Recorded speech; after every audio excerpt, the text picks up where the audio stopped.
Me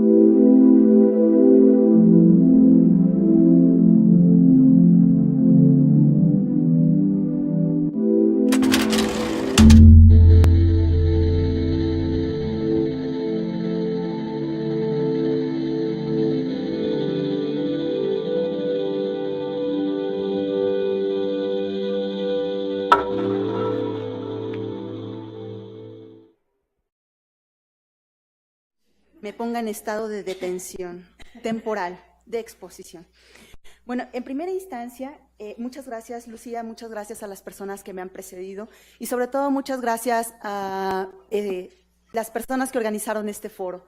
Realmente para Luciana, su valioso equipo, para Diana Hernández, que siempre estuvo en contacto conmigo, también mi gratitud al instituto y a todas las organizaciones convocantes. Siempre es difícil organizar estos eventos, lo sé por experiencia, y entonces también mi felicitación por su resistencia. En lo que a mí me corresponde, es muy importante para mí también agradecer a las instituciones con las que actualmente colaboro, que es el Centro Internacional de Investigaciones para el Desarrollo, la Organización Internacional para el Apoyo a Víctimas, la Fundación para el Estudio de la Gobernanza y Proyectos Estratégicos Consultoría en México, y a personas increíbles que creen que hacer investigación todavía es valioso y que se arriesgan a invertir. Específicamente a Marcus Gottsbacher, del Centro Internacional para la Investigación para el Desarrollo, a Rodrigo Serrano Bertlet, del Banco Interamericano, que es la investigación que hoy voy a presentar, a Irving Waller, de la Universidad de Ottawa, y a Óscar Aguilar. Además, también debo agradecer, porque son muchos agradecimientos, lo que yo vengo a presentar es un trabajo de un montón de personas, y son personas que se arriesgan en el campo, personas que emplean muchísimas lograr algún tipo de resultado, personas que acompañan, personas que inclusive arriesgan su vida. Y ahí un equipo fantástico que es Laura Villarreal, Jazmín Mejía, Evelyn Muñoz, Héctor Sayas y todos los equipos locales de 5 países estamos trabajando. Pero ¿qué voy a presentar? Va a ser un poquito distinto, y a mí me hubiera gustado exponer otras investigaciones que hemos realizado. Desde 2007 estamos trabajando de manera territorial en el país, y desde ese año nos dimos cuenta cómo se venía erosionando el tema de la seguridad, cómo venía cambiando toda la argumentación, que habían impactos locales y era imposible que las autoridades no se dieran cuenta. Para el año 2009, que trabajo con Luciana Ramos en un proyecto también para el Banco Mundial, nos damos cuenta cómo la violencia en las escuelas, en los territorios, la violencia institucional que se vivía, pues afectaba de una manera muy sustantiva, y cómo estos patrones de violencia se iban transformando por la presencia de delincuentes. Y por delincuencia organizada son múltiples formas de violencias, no solo el narcotráfico, aunque el narcotráfico sea lo más visible. Esto va a ser más o menos el contenido, porque gran parte de lo que he venido escuchando aquí, pues está vinculado a muchos de los esfuerzos que se han realizado en otros países y que desde el punto de vista normativo ya ha tenido respuestas. Ahí cuando me decían es que no sabemos lo otro, yo decía nada más, hay que revisar a veces el aspecto normativo en otros países y las vamos a tener. De ahí a que funcione, ese es otro nivel. Porque en América Latina lo que nos ha sucedido, y esto es muy importante resaltarlos, cada que tenemos un problema tenemos 2 tipos de respuestas institucionales. Una legislación y un plan de política pública, que un plan no significa política pública, pero en fin, así nos los venden. Entonces me voy a enfocar en estos 5 puntos, y es que a partir de 1985 surgió un cambio fundamental. Y este cambio fundamental es que por primera vez existe un instrumento internacional específicamente dedicado a las víctimas, que es la Declaración de Principios de Justicia para Víctimas del Delito y de Abuso de Poder de 1985, Naciones Unidas, se establecen una serie de principios, etcétera. Pero a partir de ahí también surgen otros instrumentos, que son la Guía para Profesionales en la Aplicación del 90, el Manual de Justicia para Víctimas del 95, la Guía de Diseño de Política Pública del 99 y el Manual de Justicia de Víctimas que el año pasado se presentó Doha, en Qatar. Y cada uno de estos, si ustedes buscan un modelo de atención, la verdad, solo basta ir ahí. Pueden tener los referentes y ustedes lo ven y les dicen desde plantear una visión, una misión, un objetivo, incorporar a las autoridades, hacer esto, planificar estos servicios. Quizá un poco, y ahí UNICE hubiera resuelto muchos de sus problemas, agarrar cada uno de estos manuales y decir, esto me sirve, esto no, esto lo hago, esto no. Tenemos el modelo y solo voy, intervengo, veo cuáles son los actores y lo hago. Pero realmente así sucede, nos ha sido fundamentalmente útil, ha cambiado algo en el territorio. Toda esta producción legislativa, yo no sé si ustedes sepan, pero hace 2 semanas tuvimos una reunión en Viena con Naciones Unidas para hablar acerca de los retos de la seguridad y la prevención. Y ahí fue bien interesante y frustrante porque hablamos de la prevención, todo lo que se ha avanzado, estos modelos que nos enseñaba Ulises, modelos que ya han evolucionado, modelos de intervenciones, y vamos modelo, y en ningún espacio de esta conferencia de Naciones Unidas se habló de las víctimas. Entonces tenemos que del 85 Naciones Unidas posiciona esto, la semana pasada no se habla de las víctimas, pero ya desde antes nos habían dicho muchos servicios importantes. Y en los protocolos, estos manuales, guías que ha publicado Naciones Unidas, nos dice que son los 11 los servicios básicos que todos los países deberían tener. Y los dos primeros que establece estos modelos, adivinen cuáles son. 1, intervención y respuesta a la crisis. 2, acompañamiento psicológico y apoyo terapéutico. Y ahorita vamos a ver, porque el esfuerzo que yo les quiero presentar es que recientemente, y gracias al apoyo del Banco Interamericano de Desarrollo, trabajamos en 19 países de América Latina para ver la primera evaluación costo-beneficio y de impacto, si se le puede llamar impacto, a los servicios de atención a víctimas en estos países, por lo menos en el nivel central. Sabemos que México es una federación, lo mismo Brasil, lo mismo Argentina. Entonces, ver en estos 19 países cómo andaban los servicios de atención a víctima, cómo les iba a las víctimas y si efectivamente estaba cambiando en algo la implementación de la declaración de 1985. Vimos, uno, que existe una fuerte producción normativa. Esto significa, si ustedes tienen una víctima de algún tipo de delito, de alguna situación, etcétera, no se preocupen, basta revisar la normatividad de América Latina y tienen una ley en cualquiera de los niveles. Y por eso clasificamos las diferentes leyes en 3 dimensiones, porque la primera, desafortunadamente, resulta ser la de mayor peso, y es la regulación del proceso penal, tanto su parte adjetiva como en su parte sustantiva. Debo decir que tengo un negro pasado, lo siento, y eso va a pesar mucho en lo que voy a exponer. Soy abogada. Entonces, ténganme un poquito de paciencia. Ayer les tocó a los psicólogos, yo creo que después de esto nos va a tocar a las y los abogados.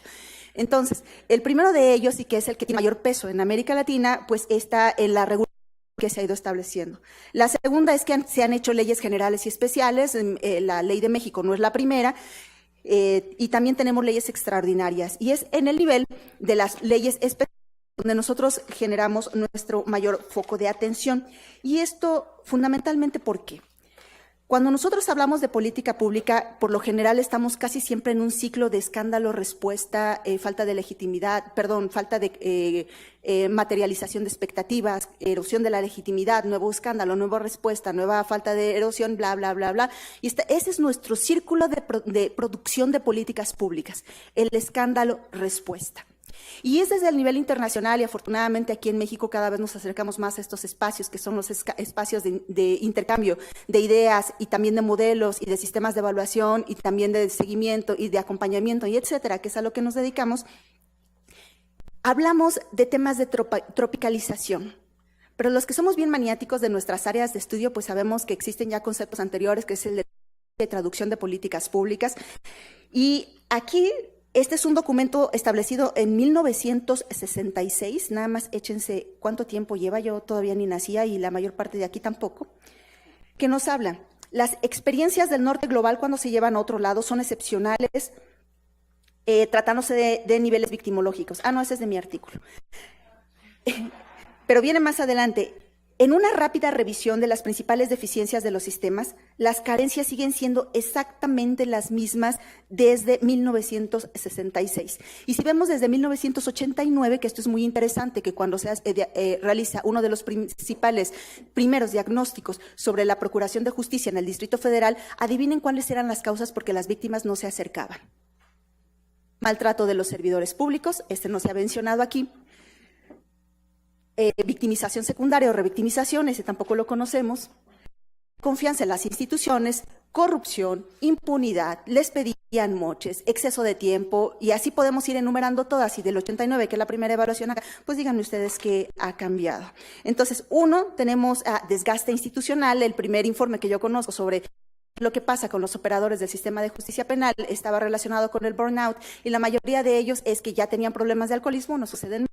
Ya tenían problema del consumo de drogas legales, que no existe tampoco en México. Por ejemplo, la aspirina y el uso muy recurrente de la aspirina es algo que no se daban cuenta como un síndrome de burnout, y otros nosotros pudimos identificar desde el año de 1989. Y digo de nosotros, pues porque ustedes son muy jóvenes, pero quienes ya tenemos mucho tiempo en esto, también cuenta de que muy poco ha cambiado a pesar de lo que nosotros vamos exigiendo. Bueno, ahorita les paso lo de la transferencia de políticas públicas, que es muy importante, porque Eunice lo acaba de tocar y es el documento de 1966 sobre cómo hacer transferencia de políticas públicas y pues cuáles son las principales preguntas que nosotros debemos ahí tener presente para evitar los desgastes institucionales e invertir recursos inútilmente. Documento 1966. Quien realiza la transferencia en política pública debe estar consciente de lo siguiente. Uno, ¿quién la realiza? Porque también depende mucho, si ustedes le piden a una abogada, bueno, ya he visto la luz y soy victimóloga, criminóloga, entonces ya no solamente abogada, tenemos que estar muy conscientes, uno, de quién realiza la transferencia, por qué se realiza, si hay diferentes grados en la transferencia, de dónde son tomadas las prácticas, qué factores protectores o qué factores potenciadores, de riesgo se están considerando y contiene la política, y sobre todo la relación con éxitos y fracasos en otros lados, aprender de nuestros errores, aprender lecciones, no ir repitiendo, no ir improvisando, invertir inteligentemente. Pero además se deben responder considerando, uno, al rol central del contexto sociopolítico y dos, a las, aquí cómo se traduciría, a los aspectos informales que en los territorios operan. Estábamos escuchando también la exposición de Carlos que nos decía que para implementar una política pública tuvieron que acercarse muchas veces, la mayor parte del tiempo, a los grupos ilegales dentro de los territorios donde operan, y esto es muy cierto. Muchas veces las reglas informales que operan en los territorios, los actores informales que operan en los territorios, casi siempre actores ilegales, pues son los que nos van a determinar el éxito o el fracaso, o una buena lección o una lección que aprender en los determinados territorios. Así lo vimos en Brasil con los pactos entre los diferentes comandos, así lo hemos visto también en Centroamérica con los pactos entre las diferentes pandillas, lo hemos visto en Colombia con los pactos que se han dado entre los cárteles y lo podemos identificar en muchas partes en México. Y esto es muy importante porque de otra forma pues puede ser que implementemos todo absolutamente bien, que sigamos todas las reglas, que sigamos todos los manuales, pero si no consideramos estos locales y aparte todo lo que existe alrededor del territorio, pues va a ser bastante difícil que logremos resultados. Y esto es lo que le ha pasado absolutamente a todas las leyes con las que nosotros comenzamos a evaluar. Fue tanto una evaluación documental como preguntas directamente con las instituciones en cada uno de los países. Y el primer problema que nosotros identificamos es un problema de definición. Nos guste o no, desde el punto de vista de la definición legal, hay un regateo a la noción de lo que es la víctima. Aún con la Ley General de Víctima que nosotros tenemos, quién sabe a quién se le ocurrió dentro de la CEAB establecer que existen 3 categorías para llegar a ser víctima. 1, la víctima que se dice víctima cuando llega. 2, la calidad de víctima, que es quien dictamina que ha sido víctima. Y le pusieron calidad de víctima porque también hay que dejar por ser políticamente correctos e inventar conceptos. Es víctima. Si le ponemos entonces calidad de víctima, si le ponemos persona que ha sido persona en situación de víctima y si le empezamos a poner más calificativos, creamos también procesos mucho menos técnicos y más burocráticos. Aquí, como la ley señala 3 diferentes niveles, quién sabe si ese era el objetivo de la ley, pues entonces existen 3 pasos para determinar quién es víctima. 1, la que se dice víctima. 2, su calidad de víctima. Y 3, la que la ley determina quién es víctima. Y por ley entienden el sistema de justicia penal y por eso tienen que pasar todos esos procesos. Lo mismo sucede en todos los demás países y ya vieron algunas de las leyes anteriores, son 8. La más no debería decir esa palabra, pero yo concuerdo con Carlos, el sentido del humor a veces es el que la más divertida es la de Venezuela, porque en serio, si ustedes la ven, dicen, wow, qué ley. Y aparte tiene 15 leyes reglamentarias, su ley de víctimas. Y entonces dice, wow, qué situación de protección de las víctimas. Pero uno voltea a ver tan solo las noticias de Venezuela y entonces no necesita estudio, ya se pueden imaginar cuáles son las dificultades principales. Entonces hay un problema de definición en todas las leyes, inclusive si nosotros estuvimos y estamos en contacto para la creación del Centro de Atención a Víctimas en Uruguay, su ley penal acaba de cambiar y todavía hasta el 16 de julio de este año en Uruguay no existe la víctima, porque es el momento en que va a empezar a operar. Entonces, por lo tanto, no tiene un nivel de reconocimiento ni mínimo de derechos. Aquí también me parece muy importante, muy relevante señalar que a diferencia, y aquí vuelve a operar la abogada, a diferencia del sistema de seguridad y de justicia penal, la verdad es que ahí sí existe ya un marco consolidado, conceptual, operativo, de política pública y de alcances que se ha venido formando en el derecho romano. Ya sabemos el Ministerio Público para qué es, La policía, más o menos, no lo hemos entendido en México, pero la verdad es que ya sabemos la policía para qué es. El sistema penitenciario, ya sabemos desde antes de nuestro siglo pasado, desde el siglo XIX, en nuestro sistema de justicia penal, ya los estudios, tanto de, si no me equivoco, bueno, no quiero decirlo a él, pero Beccaria sí lo hizo. Ya sabemos que el sistema penitenciario no sirve para resocializar, reintegrar, lo que ustedes quieran, y esto nos lo dice Beccaria desde el siglo XIX. Sabemos que debemos invertir en otras partes, y el sistema de justicia penal se ha consolidado desde el derecho romano. Sin embargo, tratándose de las víctimas, los problemas con las leyes es quién es responsable de atender a las víctimas, en qué medida es responsable, qué presupuesto tiene para hacerlo, cómo está coordinando, cuáles son los alcances de esa coordinación.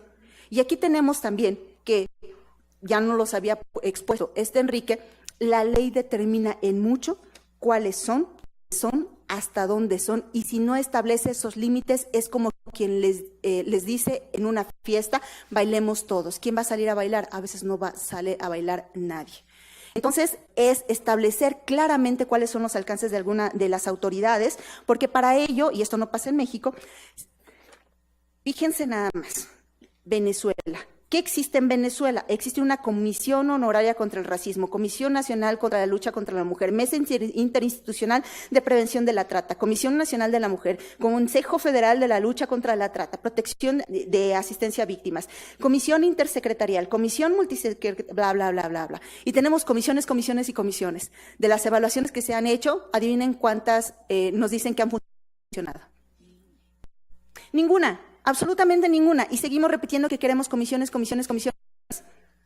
En Costa Rica me decían, no, es que ¿sabe qué? ¿Quién sabe quién leyó la ley mexicana? Literalmente así me lo dijeron. Y están creando el Sistema Nacional de Atención a Víctimas. En la mañana tenemos junta con el Sistema Nacional de Atención al Menor. Ya tenemos junta con el sistema de adolescentes. En la tarde tenemos junta con el sistema de seguridad. Y ahora por la noche vamos a tener junta con el sistema de víctimas. ¿Cuándo vamos a hacer nuestro trabajo? Entonces también es muy importante cómo empezar a pensar los procesos de otra manera. ¿Quién es el responsable? ¿Por qué lo hace? Porque en temas de transferencia de política pública a veces desafortunadamente copiamos lo peor. En serio, no nos ponemos a ver qué ya ha funcionado, qué no ha funcionado, cuáles son las estrategias específicas y cuáles son los alcances de nuestras estrategias. Y esto es que nos dicen que está funcionando me quedan 3 minutos, está funcionando muy bien en otro lado. Y nuestro sistema de justicia penal hacia allá fue. Y nos fuimos hacia el sistema anglosajón, pero en el sistema anglosajón es muy fácil, realmente no litigar es complicado por todas las reglas procedimentales que tiene, pero en términos de acreditar el rol de la víctima es muy sencillo, porque parte para la acreditación de si hay un delito o no, de la prueba, del acto culpable y del culpable, pero el problema viene en sus principios de litigación y eso es lo que nosotros estamos copiando en México. Y adivinen cuál es el segundo principio de litigación. Desacredita a la víctima y a los testigos, ataca. Vete sobre la víctima, emocionalmente está inestable, haz que tenga fallos en su declaración y verás que sale de una manera muy sencilla. Y así es como empieza a funcionar nuestro sistema de litigación, porque esto es para mí lo más importante, cómo estamos generando conocimiento y para qué lo estamos utilizando. La experiencia internacional nos dice que hay 4 formas Pasteur nos dice que hay 4 formas de hacer investigación. Y nosotros deberíamos apuntar no a que estamos haciendo caso por caso y que está en el cuadrante izquierdo hacia abajo. Podemos investigar y lo vamos a hacer, y no importa si obtienes un resultado o no, a veces te financia CONACYT. Del lado superior, podemos hacer ciencia pura, muy importante. ¿Por qué? Porque eso nos permite el desarrollo en el largo plazo. Podemos ser como Edison, no sabemos por qué funciona el foco, pero ya encontré una forma de las 1999 que no funcionaban. Funciona, no me pidas que te lo explique, pero funciona. O podemos empezar a hacer investigación y podemos vincularla con la práctica y decir, ¿funcionan y por qué funcionan? Y ahí es donde nos falta un largo trecho, porque les voy a volver a poner el ejemplo de las leyes. Les digo, analizamos 19 países, este es un trabajo del Banco Interamericano, vamos a rogarles porque lo publiquen, porque luego se los quedan para ellos. Y adivinen, de todos los servicios, ¿en qué gastan más los servicios de atención a víctimas según sus propuestas? No, su autoestima no es tan alta si piensan que en sueldos. 1, en asesoramiento y apoyo terapéutico, 73%. 2, en asesoría legal, 67%. 3, el 65% en apoyo durante la investigación y apoyo durante el proceso penal y el juicio. Y así nos podemos ir en cada uno de los derechos que tiene la víctima, porque pensamos que todo es muy complejo. Y ahí lo que nos ha faltado es evaluación, pero hacer la evaluación de verdad en una forma en que sea útil. Por todos lados subimos evaluación de impacto, evaluación de impacto, evaluación de impacto. A veces ni siquiera es la más necesaria. A veces nuestros problemas están en otro lado. Y a veces lo más básico, y como diría también un principio matemático, entre A y B, la línea recta es la más sencilla. A veces eso nos funciona. ¿Cuáles son los problemas detectados? Esta línea recta. 1, para empezar, ni siquiera tienen metas claras. Si van a intervenir, debemos empezar a arriesgarnos a ponerle número. Violencia, como lo ha hecho Colombia con una intervención específica tratándose de vehículos automotores. Voy a reducir el homicidio cometido por vehículos de 2 ruedas, que son las motocicletas, en fines de semana, en un 65%. ¿Por qué? Porque puedo hacerlo. ¿En cuánto lo hicieron? En 70%. Voy a atender a las víctimas para evitar la revictimización en un periodo de tiempo determinado, por tanto, y mi intervención me va a ayudar a que la víctima no sufra la victimización secundaria. Una persona de la CEAB, qué bueno que no me están grabando y que esto no va a YouTube, pero una persona de la CEAB me decía, nosotros atendemos muy bien a las víctimas, a veces hasta 5 horas. Y yo, ay, por Dios, ya vimos ayer, una buena intervención no lleva más de 2 horas. Y de hecho, desde un punto de vista estándar en atención a víctimas, en el primer mundo, en el norte global, no les lleva más de 1 hora y media, porque saben hacia dónde debe ir la intervención. Información fragmentado, sin comunicación, con fines propios y pocas veces vinculados, ni siquiera vinculados a aspectos de judicialización. ¿Para qué tendemos una víctima si no le vamos a dar ninguna mínima posibilidad de que acceda a la justicia? Y entonces el propio sentido de la definición de víctima se pierde. Sin información básica, con cambios constantes, eso no pasa en el INEGI, que impide generar series de tiempo. Prisa en la implementación, que yo creo que este es el más difícil. No nos volvemos estratégicos con las intervenciones que debemos realizar. Aquí queremos apostar a todo o nada. América Latina, no pasa en México, apuesta a los grandes programas o a nada. ¿Qué ha funcionado? Ha funcionado en lo micro, ha funcionado en lo local. Ha funcionado cuando ahí diferentes actores, diferentes redes empiezan a interactuar. Ayer se hablaba de que México tiene un federalismo bastante sólido y que no se respetaban las instituciones.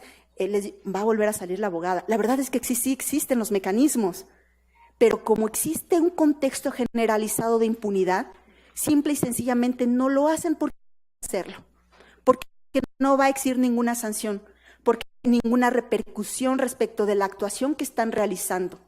Hablaban de cuáles son los mejores modelos para intervenir y quiero terminar con eso. ¿Cuáles son algunos de los modelos más importantes para intervenir? A pesar de que es del norte global, la verdad es que a mí es el que más me ha dado por varios sentidos.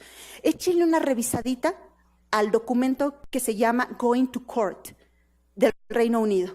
Es un video y ese video es fantástico porque en el primer video lo que explica es todas las formas en que la víctima se va dentro del procedimiento penal a través de el ejercicio de un solo derecho, el de la información. En una investigación que nosotros realizamos, aquí hay varias de las personas que colaboraron en esa investigación, sobre el impacto de la violencia atribuida al narcotráfico en personas, comunidades y en las instituciones también se ven afectadas. Preguntábamos a las víctimas, oiga, ¿y le dijeron la información? ¿Le dieron información? ¿Cuál es la respuesta? ¿Le dieron información a la víctima? ¿Qué creen? En el 90% de las víctimas que entrevistamos sí les dieron información. Cuando hacíamos otra pregunta, que les preguntábamos, oiga, ¿y entendió la información? O sea, no. A veces no es un nivel meramente de comunicación, sino de verdaderamente explicar ese derecho. Y eso hace Going to Court. Primero le dicen a la víctima, así se va a sentir.